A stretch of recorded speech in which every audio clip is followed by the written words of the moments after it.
Hey, Hammer 44 here. Thanks for stopping by. Welcome to On the Run, a place where I chase the thoughts of the day while enjoying some fresh air. So come join me and let's see if we can bring some clarity to some interesting topics. Today, I'm pondering hobbies, why we do them, and the point in which a hobby stops being, well, a hobby. So come on, let's get some miles under our feet.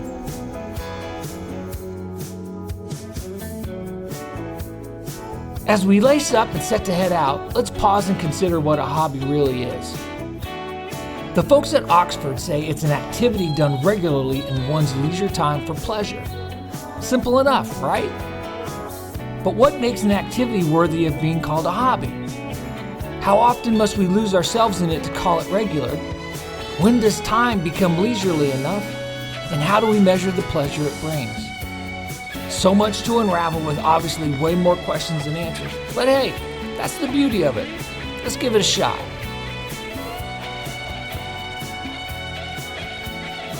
Research consistently shows engaging in hobbies has a multitude of benefits, both for mental and physical health.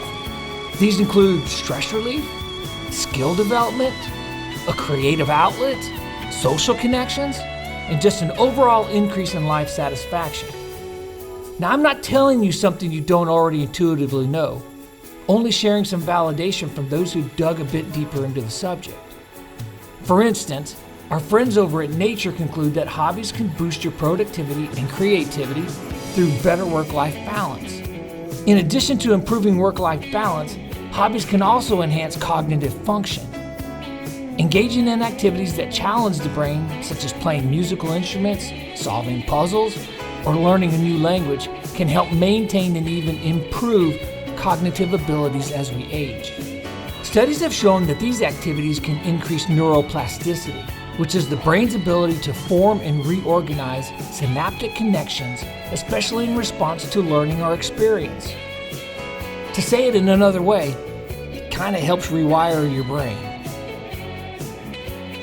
Hobbies that involve physical activity, like running, contribute significantly to physical health.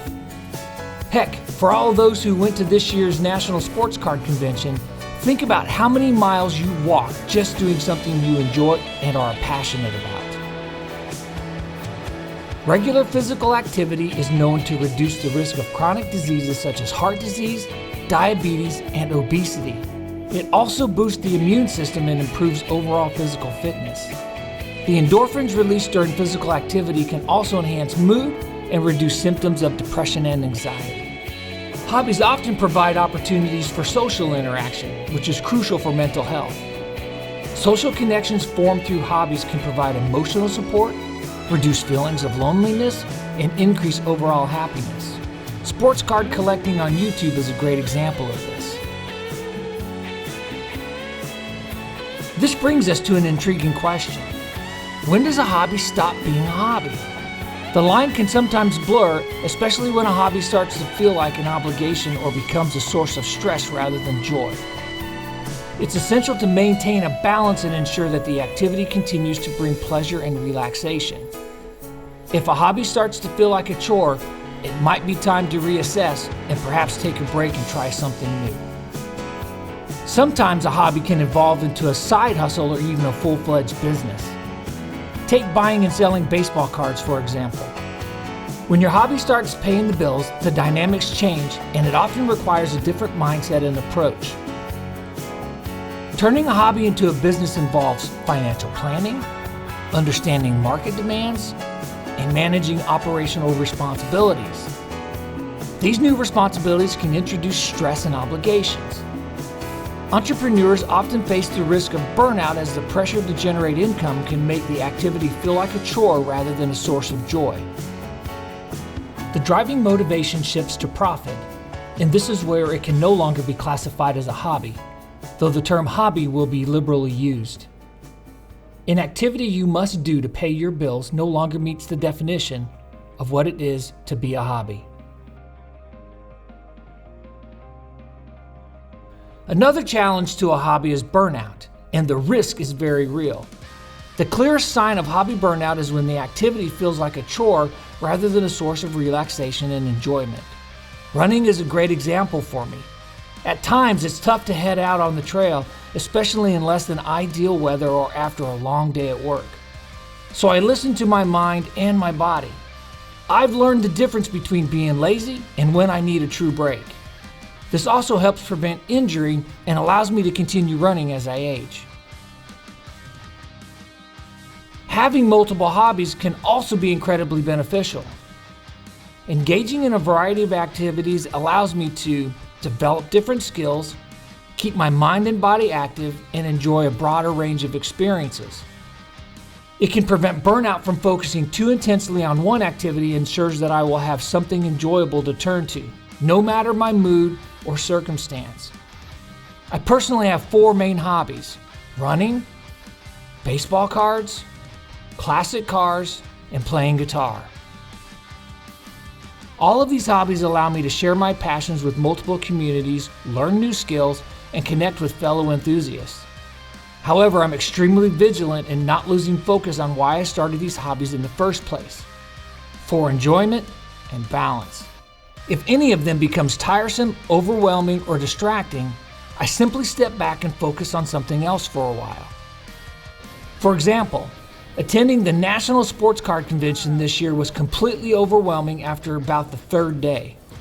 Lucky for me, I immediately shifted focus to another national event the following week, the National Street Rod Association Nationals in Louisville, Kentucky. Though I didn't take my 31 Ford Roadster this year, I certainly had her ready to go. In the end, I actually combined these 2 hobbies by using my hot rod for a photo shoot with some of the cards I picked up in Cleveland at the National Sports Card Convention. Both of these hobbies involve the satisfaction of preserving a piece of history and attract a vibrant community of like-minded people from all walks of life. With classic cars, car shows, online forums, and local clubs provide platforms for sharing knowledge, showcasing projects, and forming friendships with folks I just wouldn't normally associate with. However, I guard against chasing trophies to ensure the hobby doesn't lose its charm. The key is to enjoy the journey, the craftsmanship, and the camaraderie that comes with it.